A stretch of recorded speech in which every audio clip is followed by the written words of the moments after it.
उल्टी पड़ी चीन की सियासी चाल। लद्दाख में सैनिकों का हुआ बुरा हाल। पाक के साथ कर रहा नई साजिश तैयार। सावधान पाक, हिंदुस्तान के पास है मोदी ढाल। भारत ने पाकिस्तान और उसके अब्बाजान की ऐसी बाजी फाड़ी है कि दोनों के चूल्हे हिल गए हैं। दोनों बाप बाप चिल्ला रहे हैं और हिंदुस्तान से दोबारा ऐसी गुस्ताखी नहीं करने की गुजारिश कर रहे हैं। जिस सैन्य ताकत के दम पर ड्रैगन एलएसी पर अपनी धौंस दिखा रहा था, उसकी वो धौंस ही उल्टी पड़ गई है। लिहाजा एक बार फिर दोनों अब्बाजान और उनके तथाकथित बेटा जान भारत को घेरने की तैयारी में लग गए हैं। आखिर चीन के साथ मिलकर पाकिस्तान क्या नई साजिश रच रहा है?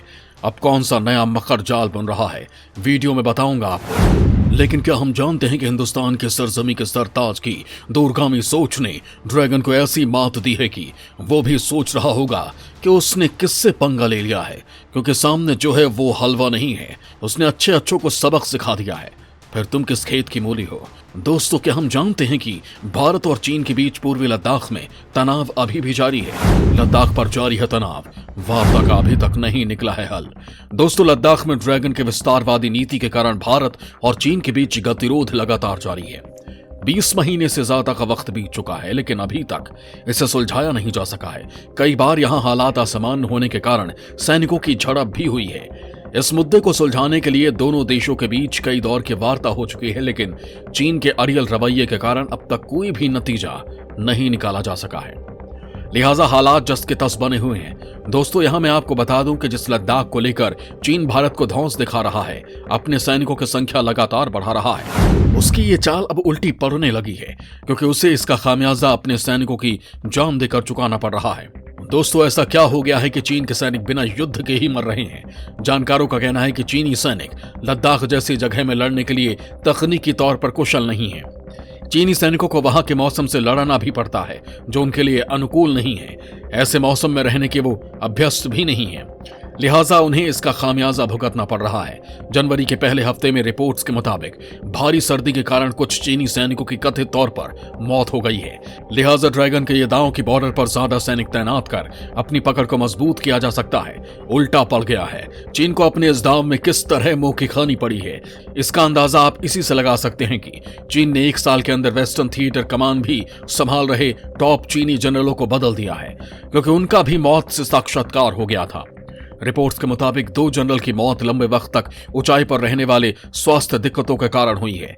यही नहीं, चीन को अपने इस दाव को बनाए रखने के लिए पूर्वी लद्दाख में बहुत खर्च भी करना पड़ रहा था, लिहाजा वो इसे बदलने की तैयारी कर रहा है। रिपोर्ट्स के मुताबिक चीन लद्दाख बॉर्डर पर नेपाली और तिब्बती सैनिकों की भर्ती करने पर विचार कर रहा है। तो देखा हमने कि कैसे ड्रैगन अपने ही बनाए जाल में फंस गया है, जिसका खामियाजा उसे अपने सैनिकों की जान देकर चुकाना पड़ रहा है। अरे चाचा जिनपिंग, तुम शायद ये भूल गए कि तुम्हारा सामना पीएम मोदी से पड़ा है, जिसकी दूरगामी सोच के आगे बड़े बड़े ढेर हो गए। तो तुम्हारी भी साथ ही क्या है? तुमने क्या सोचा कि बॉर्डर पर ज्यादा सैनिक तैनात कर हमें डरा दोगे? तो ये तुम्हारी भूल थी। युद्ध सैन्य बल से कम मनोबल से ज्यादा लड़ा जाता है, जो हमारे पास तुमसे कई गुना ज्यादा है। चाचा, ये सब चाल हमने ही बुनी थी तुम्हारे खिलाफ, लेकिन तुम्हें इसकी भनक तक नहीं लगी। यही तो हिंदुस्तानियों का दिमाग है, जिसे कोई पा नहीं सका। हम जब जाल बिछाते हैं तो उसमें फंसकर दुश्मन के तोते उड़ जाते हैं।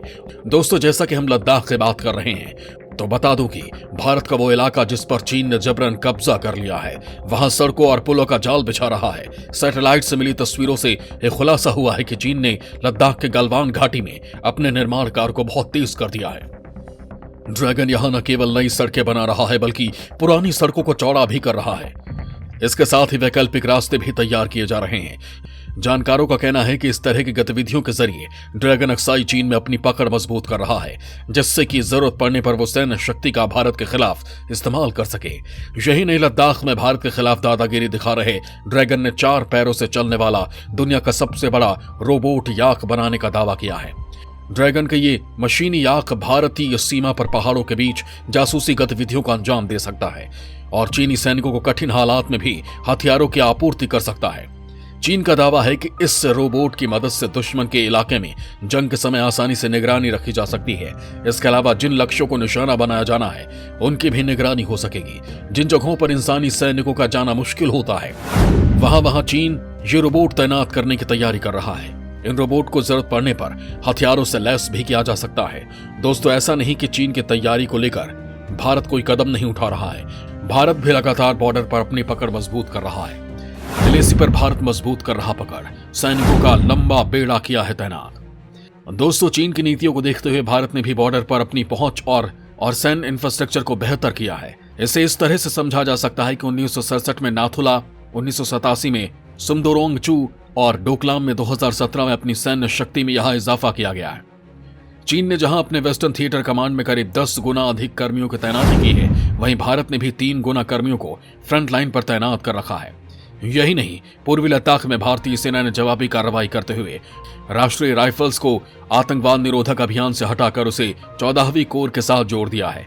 दोस्तों, चीन की इस चालबाजी को भारत भी पूरी तरह से समझता है, लिहाजा अब बारी उसकी है चीन को करारा जवाब देने की। इसके लिए भारत जहां चीन के पड़ोसियों की मदद कर रहा है, वहीं ड्रैगन के खिलाफ आर्थिक हमला भी कर रहा है। भारत चीन पर कस रहा शिकंजा, आर्थिक पाबंदी की भी लगा रहा बाड़। दोस्तों, चीन को घेरने के लिए भारत उसके पड़ोसी ताइवान की मदद कर रहा है। किलेबंदी में कोई कमी न रह जाए, इसके लिए भारत ने जापान और अमेरिका को भी साथ ले लिया है, जो ताइवान को सैन्य समर्थन दे रहे हैं। भारत की इस रणनीति के तहत चीन को एक साथ ताइवान, शिनजियांग, जापान, अमेरिका और भारत पर फोकस करना पड़ रहा है। ऐसे में साफ है कि भारत के साथ उलझने से चीन को बहुत नुकसान हुआ है। यही नहीं, चीन ताइवान को लेकर एक साइड शो करना चाहता है, लेकिन भारत ने उस कदम को विफल कर दिया है। चीन को घेरने के लिए भारत ने चीन के टेक सेक्टर में भी उसे करारा झटका दिया है। भारत ने जून 2019 में 59 चीनी सोशल मीडिया ऐप पर प्रतिबंध लगा दिया था। इसके बाद सितंबर में 118 और ऐप पर प्रतिबंध लगा दिया।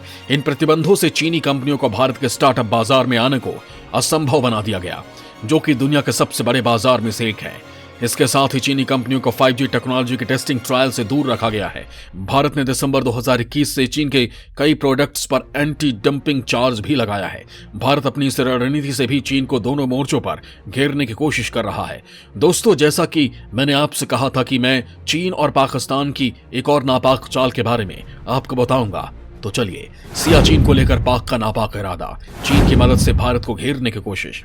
दोस्तों, सियाचिन को लेकर पाकिस्तान के इरादे ठीक नहीं है। पाकिस्तान और चीन अब कश्मीर पर झारखंड को शख्सगाम घाटी के जरिए मुजफ्फराबाद से जोड़ने की तैयारी में है। ऐसे में भारत के लिए मुश्किलें बढ़ सकती हैं। इस पूरे क्षेत्र में सैन्य स्थिति बहुत अनिश्चित है। चीन दौलत बेग ओल्डी के पठार से सिर्फ 18 किलोमीटर दूर काराकोरम दर्रे के जरिए पाकिस्तान तक हर मौसम में पहुंच वाली सड़क बना रहा है, तो दूसरी ओर चीन भारत द्वारा खारिज किए जा चुके 1959 के लाइन ऑफ एक्चुअल कंट्रोल को लागू करने की कोशिश में जुटा हुआ है। यही नहीं, पाकिस्तान चीन के साथ मिलकर मुजफ्फराबाद झारखंड वैली रोड प्रस्तावित कर रहा है, जिससे वो चीन के साथ व्यापार के नाम पर सियाचिन पर भारतीय स्थिति पर दबाव बना सके। मुजफ्फराबाद शख्सगाम झारखंड घाटी सड़क सिर्फ चीन और पाकिस्तान को नजदीक नहीं करेगी, बल्कि भारत के लिए खतरा और बढ़ा देगी। दोस्तों, बता दो कि 5193 वर्ग किलोमीटर के शख्सगाम घाटी को पाकिस्तान ने 1963 में अवैध रूप से चीन को सौंप दिया था। शख्सगाम घाटी और यारकंद जैसे घाटी चीनी सेना के प्रभुत्व वाले क्षेत्र हैं। ऐसे में भारतीय सेना को 2 मोर्चे से खतरा है। दोस्तों, भारतीय सेना साल्टोरो रिज को नियंत्रित करती है, जो 1984 के ऑपरेशन मेघदूत के बाद से सियाचिन ग्लेशियर में एंट्री देती है। सियाचिन ग्लेशियर पूर्वी काराकोरम रेंज में स्थित है, जो NJ 9842 के उत्तर पूर्व में है, जहां भारत और पाकिस्तान के बीच नियंत्रण रेखा समाप्त होती है।